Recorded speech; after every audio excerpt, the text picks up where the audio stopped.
I'm still this bewildered 20-year-old that came back to America in 1952. And here I am, at 80, wondering, what am I going to do when I grow up?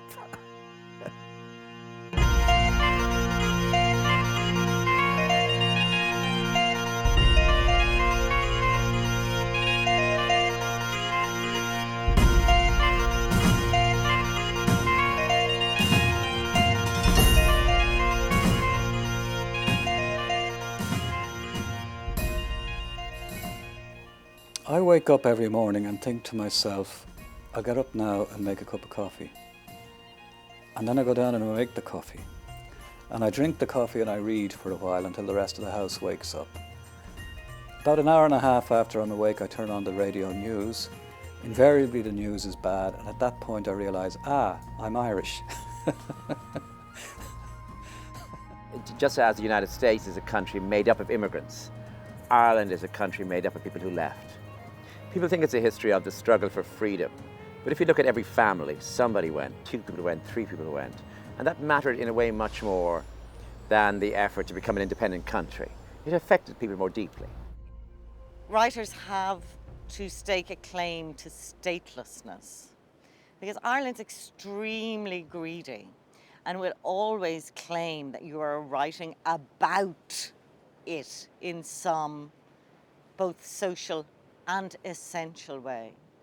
And of course, you could say that Ireland is just a series of stories we've told ourselves about a patch of land, more than many other patches of land, and you're just adding to the stories. But actually, a lot of the time, I'm kicking away those stories. I think there's no way around it. Writing is solitary. You can try and hide from that, but it's solitary. And anyone who tells you they love writing is lying, or they're a bad writer. I just think writing is ultimately torture. It's going off by yourself and looking at a blank page and being a little scared, or being really scared. That's what writing is to me. The great lie is that the writer knows what he or she is doing. It's not true. It's not true. Most of the time, I'll speak for myself. I'm operating on a wing and a prayer, and I'm hoping that my gut feeling is going to be able to bring me through. And then my books get completed by people who are far cleverer than I happen to be. That's what I've discovered, that you really don't know what you're doing. And that's great. I mean, that's what makes the story interesting to you, because you have to discover something.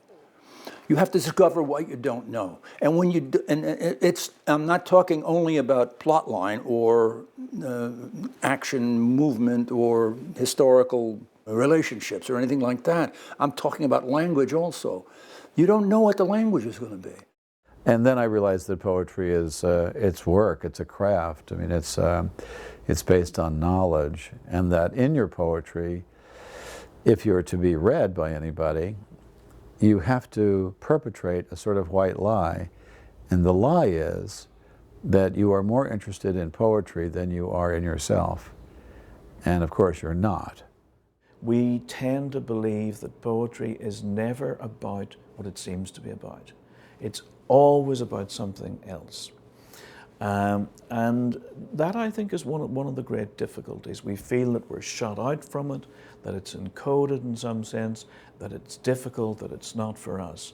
The truth is that some of it is difficult. Some of it is not for everyone. In fact, my own theory is that we'd get more people to read poetry if we were to say, poetry is not for everyone. Actually, you shouldn't be reading poetry, i.e. to list it as a Class A drug, so that people would feel they were breaking some law were they to read it. I need to write, yes. I need to, even though I fear it.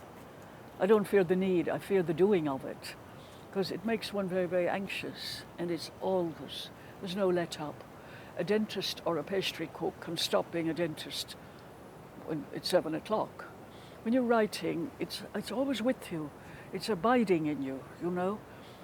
It's as if there is something I could say if I could find the exact unfindable words.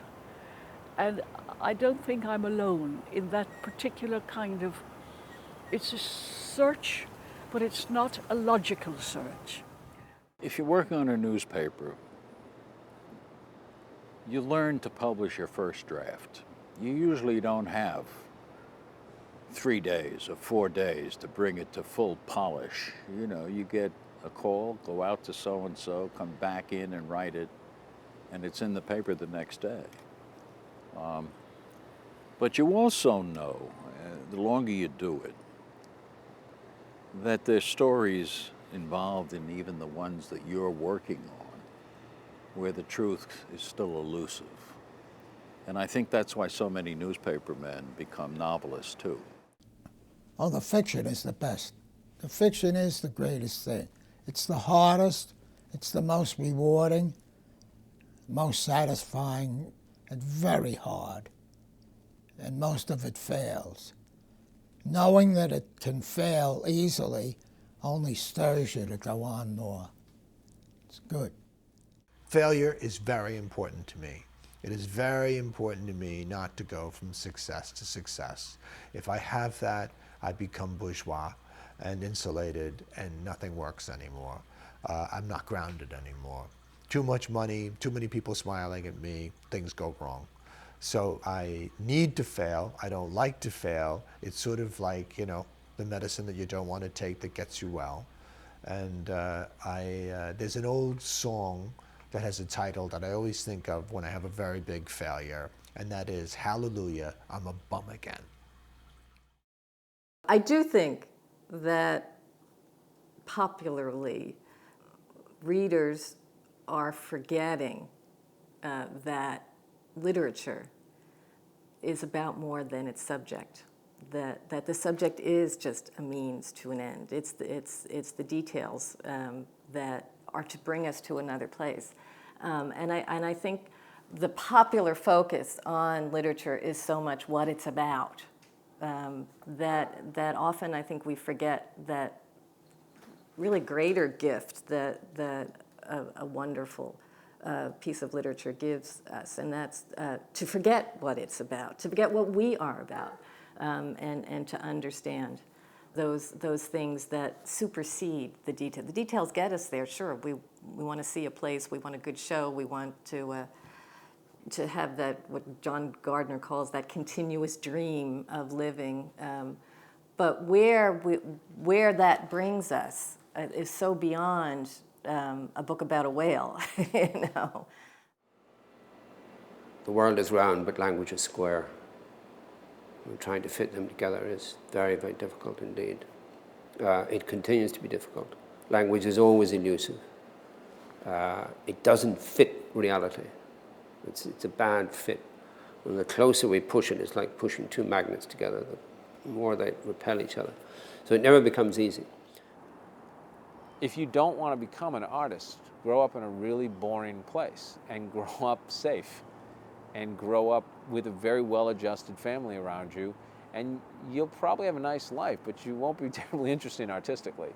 Irishness is a state of mind more than anything. I mean, well, you're talking about an extremely conquered people, you know, which has a lot to do with it, I think. And one day they just woke up and they just said, you know, the game's rigged. The entire thing is rigged. And God, if he's up there, has a hell of a sense of humor, and we're part of the joke. The Irish derive the greatest benefit from the English language. They court it like a beautiful woman. They make it bray with donkey laughter. They fling it at the sky like paint pots full of rainbow colours. Then they make it chant a dirge of man's fate, of man's follies, like a soft rain falling over the barren earth.